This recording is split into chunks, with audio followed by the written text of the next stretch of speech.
The curtain falls on a legend, but before it does, there's a story that Hollywood never wanted you to know. A story about Dean Martin, one of the greatest entertainers who ever lived, and the real reason he walked away from everything. Not just one show, not just one performance, but his entire world. And for decades, the truth remained buried, hidden behind the glitz and glamour of Las Vegas, protected by powerful people who had everything to lose if it ever came out. This is the untold story of Dean Martin's greatest secret. Dean Martin was born Dino Paul Crocetti on June 17, 1917, in Steubenville, Ohio. From the very beginning, his life was marked by struggle and contradiction. His father, Gaetano Crocetti, was an Italian immigrant who worked as a barber, but the barber shop was more than just a place to get a haircut. It was a front for illegal gambling operations. Young Dino grew up in a world where organized crime was woven into the fabric of everyday life. He saw the men in suits, the whispered conversations, the envelopes of cash-changing hands. He learned early that there were rules in this world, and if you wanted to survive, you followed them. By 1964, Dean Martin had become one of the most successful entertainers in the world. His smooth voice, his impeccable timing, his casual charm, these things had made him a superstar. He was performing regularly at the Sands Hotel in Las Vegas, selling out shows night after night. He was making millions of dollars. He was dating beautiful women. He had everything a man could possibly want. But beneath the surface, Dean Martin was living in a cage built by powerful people who controlled Las Vegas with an iron fist. The Las Vegas of the 1960s was not the family-friendly tourist destination it is today. It was a city owned and operated by organized crime families. The casinos, the hotels, the restaurants, the entertainment venues, everything ran through the mob. And the mob had rules. Entertainment was a commodity. Performers were employees, and employees did what they were told, when they were told, or they faced the consequences. Dean Martin understood this. He'd grown up around these men. He knew how they thought. He knew what they were capable of.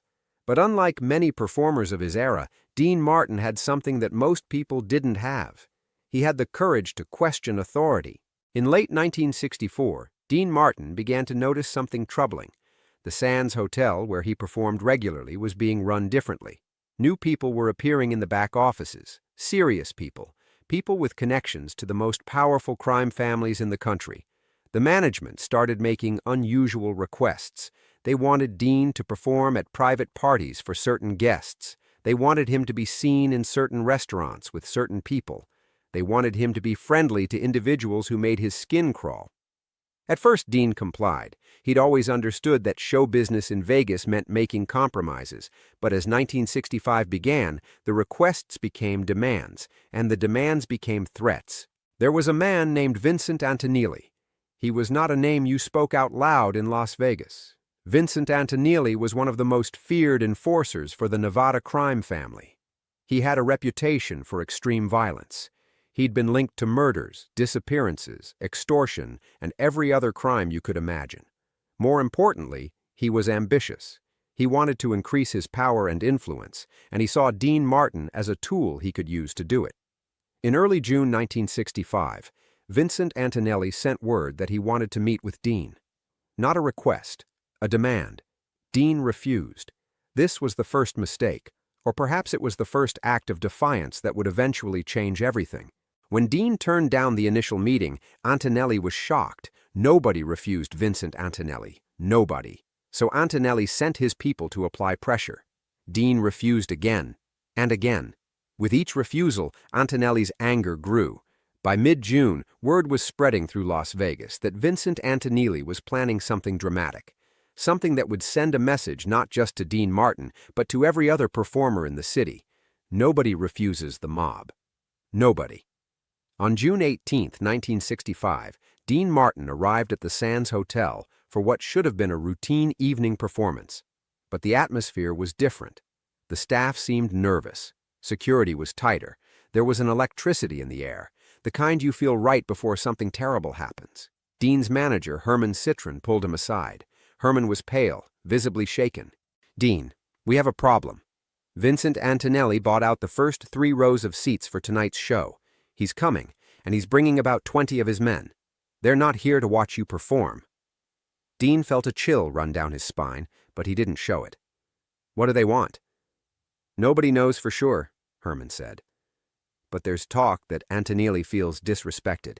He sent people to talk to you 3 times, and you refused to meet with him. He's taking it personally. Dean dressed in his tuxedo, went through his pre-show rituals, and tried to act like nothing was wrong. But inside, he was terrified. He knew what men like Vincent Antonelli were capable of. He'd seen it his whole life. Violence in Las Vegas was swift and permanent. People disappeared, bodies were found in the desert, and there was never any justice because the police were owned by the same people who committed the crimes. At 9 p.m., Dean Martin walked onto the stage of the Copa Room at the Sands Hotel. The room was packed with 2,800 people, and the first 3 rows were filled with men in dark suits.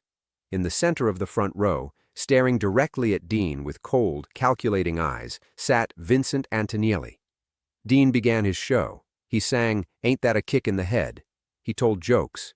He moved around the stage with his usual casual grace, but his eyes kept drifting back to Vincent Antonelli. The mobster wasn't clapping. He wasn't smiling. He was just sitting there, staring, sending a message without saying a word. This is about power. This is about who controls this city. This is about respect. About halfway through his second song, Vincent Antonelli reached into his jacket. The entire room tensed. But instead of a gun, he pulled out a cigarette.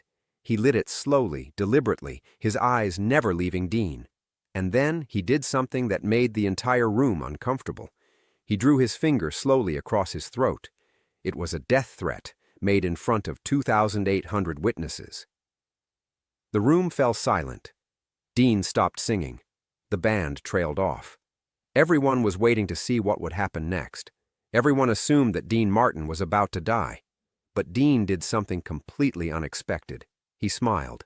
He smiled at Vincent Antonelli like the mobster had just told him the funniest joke he'd ever heard. And then he did something even more extraordinary. He walked to the edge of the stage, knelt down, and extended his microphone toward Vincent Antonelli. "Sir," Dean said, his voice steady and clear, "I notice you've been trying to communicate something to me all evening. If you've got something to say, why don't you come up here and say it? In fact, why don't you come up here and sing? You seem like you might have a nice voice. What do you say?" The entire room held its breath. This was it. This was the moment.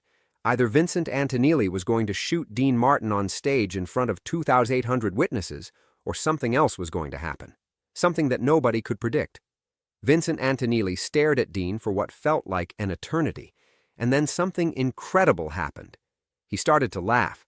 It was a cold laugh, a dangerous laugh, but it was a laugh.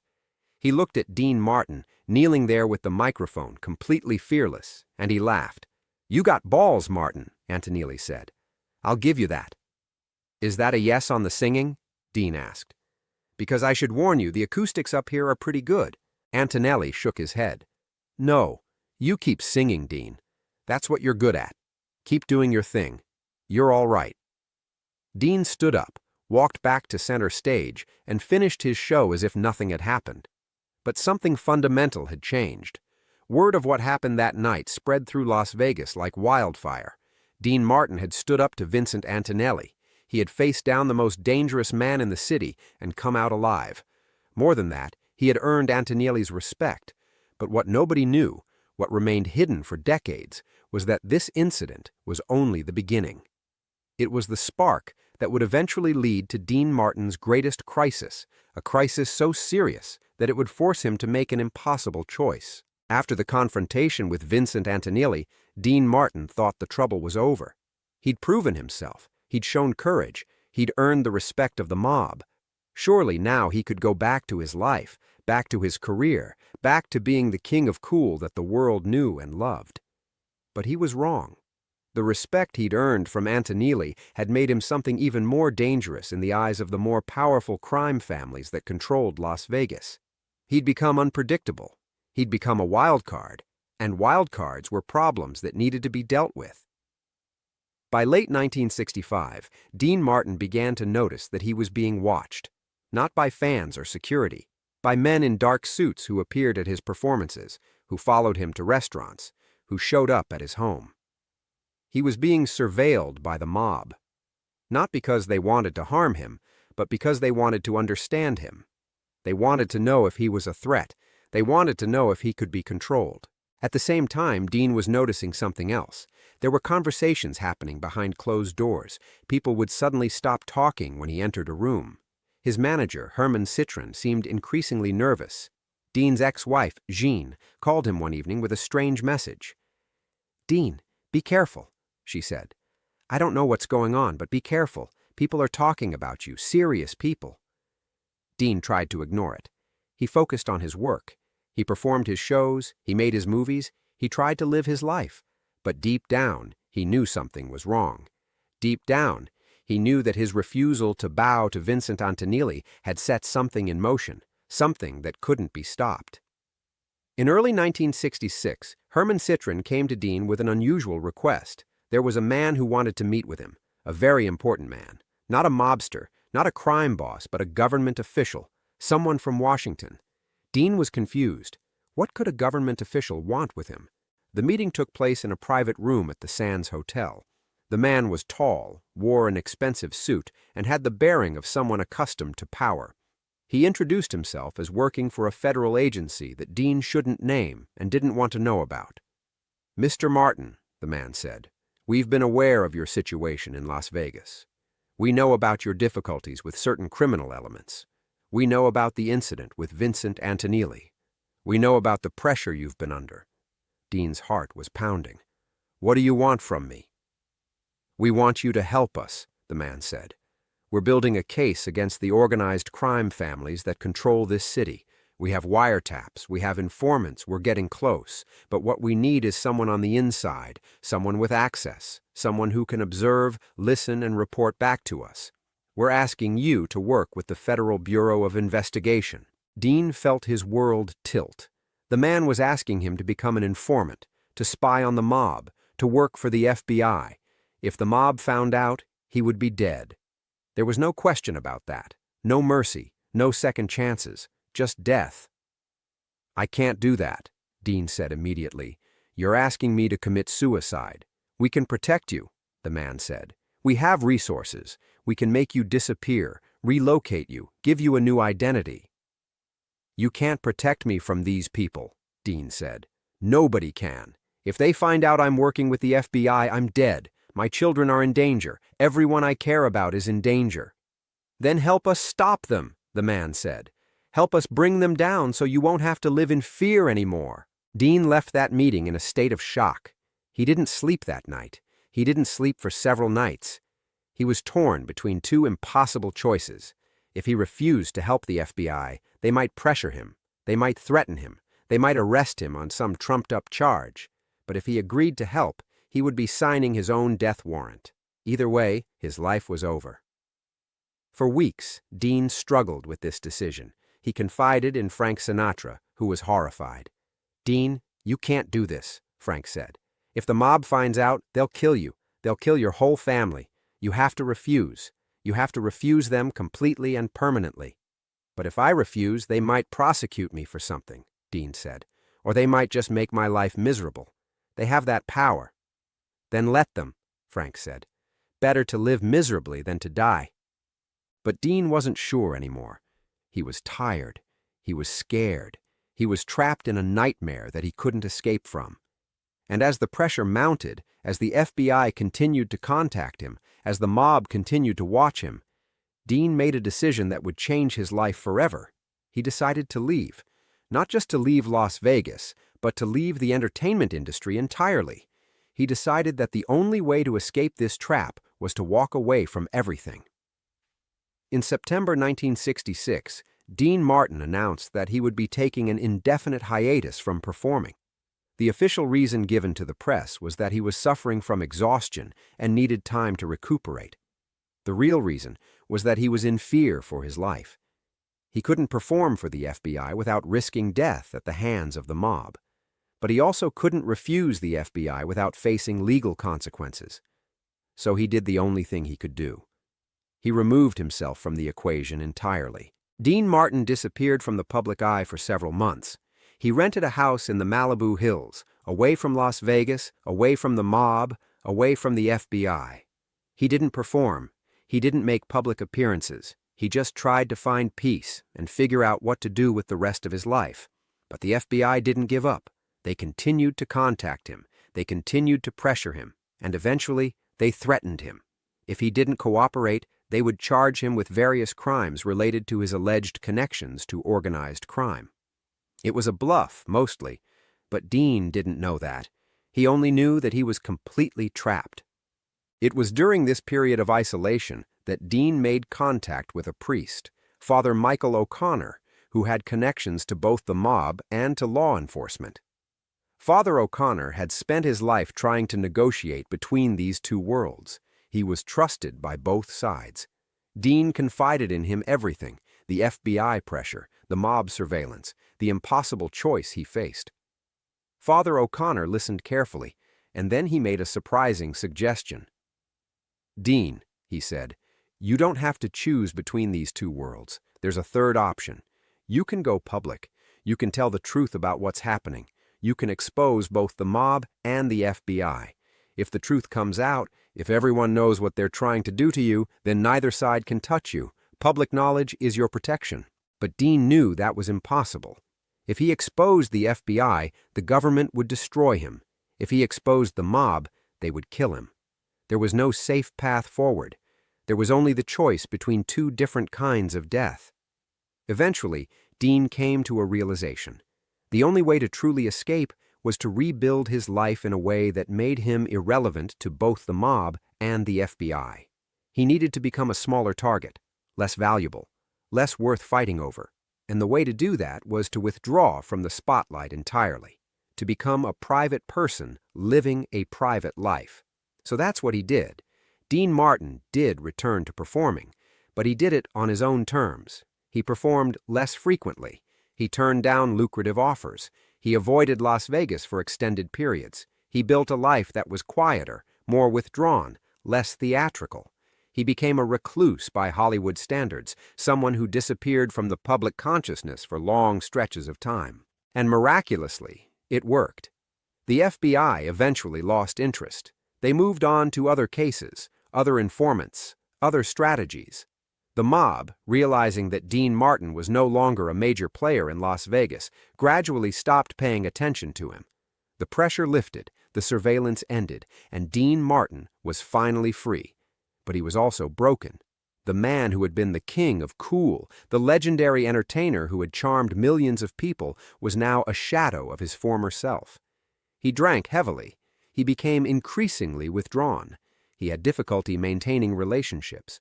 The trauma of living under that kind of pressure, of facing those impossible choices, had taken a permanent toll on his psychological well-being. What nobody knew, what remained hidden for decades, was the real reason Dean Martin gradually withdrew from public life. The official story was that he was aging, that his health was declining, that he was losing interest in performing. The truth was far more tragic. He was a man who had been caught between two powerful forces and had sacrificed his own well-being and his career to escape their grip. It wasn't until years later, after Dean Martin had died in 1995, that some of the truth began to emerge. In 1998, declassified FBI documents were released as part of a FOIA request. These documents revealed that there had indeed been an effort by federal law enforcement to recruit Dean Martin as an informant in the mid-1960s. The documents didn't provide all the details, but they confirmed that Dean had been approached and that he had refused. In 2003, a retired FBI agent named William Romer, who had been involved in organized crime investigations in Las Vegas during the 1960s, published a memoir in which he revealed even more information. Romer wrote about the effort to recruit Dean Martin, about the pressure that had been placed on him, and about Dean's decision to ultimately withdraw from the entertainment industry as a way of escaping the impossible situation he found himself in. When this information became public, it sent shockwaves through Hollywood. Here was one of the greatest entertainers of all time, a man who had seemed to have it all, who had appeared to be living the perfect life, and it turned out he had been living in fear. He had been trapped.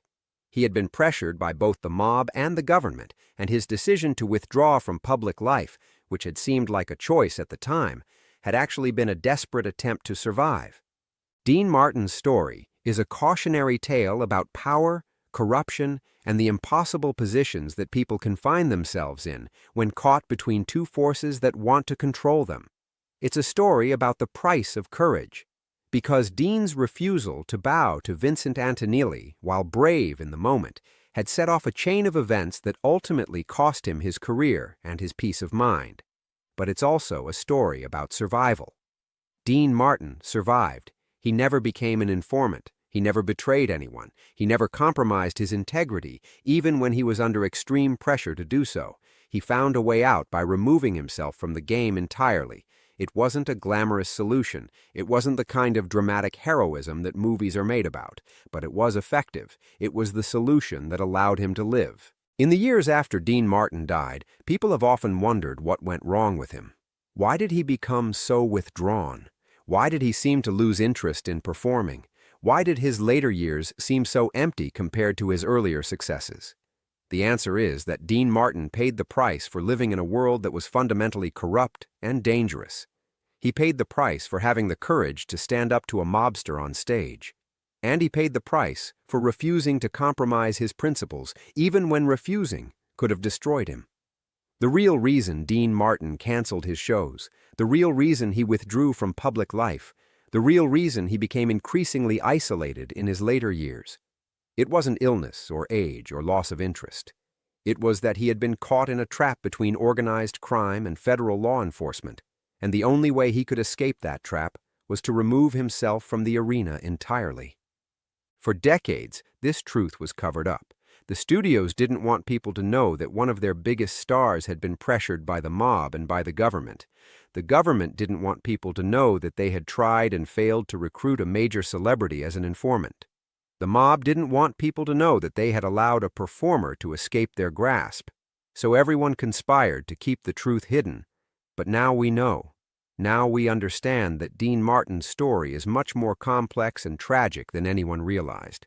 He was a man caught between two worlds, forced to make impossible choices, and ultimately forced to sacrifice his career and his peace of mind to survive. Dean Martin died on December 25, 1995, at Cedars-Sinai Medical Center in Los Angeles. He was 78 years old. The official cause of death was acute respiratory failure due to lung disease, but those who knew him understood that he died of a broken heart. A heart broken not just by the loss of his son Dean Paul in that plane crash in 1987, but also by the trauma of the years he spent trapped between the mob and the FBI, years when he had to choose between his life and his principles. In the end, Dean Martin chose his principles. He refused to become an informant. He refused to betray people. He refused to sell his soul to save his career, and that choice cost him everything. But it also saved him. It allowed him to live with his integrity intact. And in the end, maybe that's the real reason he was remembered as a legend. Not because of his talent, not because of his charm, not because of his success, but because when faced with an impossible choice, he chose to do what was right, even when it destroyed him. That is the real reason Dean Martin canceled his show. That is the real reason he gradually withdrew from public life. That is the truth that was covered up for decades. And now, finally, the world knows the complete story of one of the greatest entertainers who ever lived and the terrible price he paid for his courage.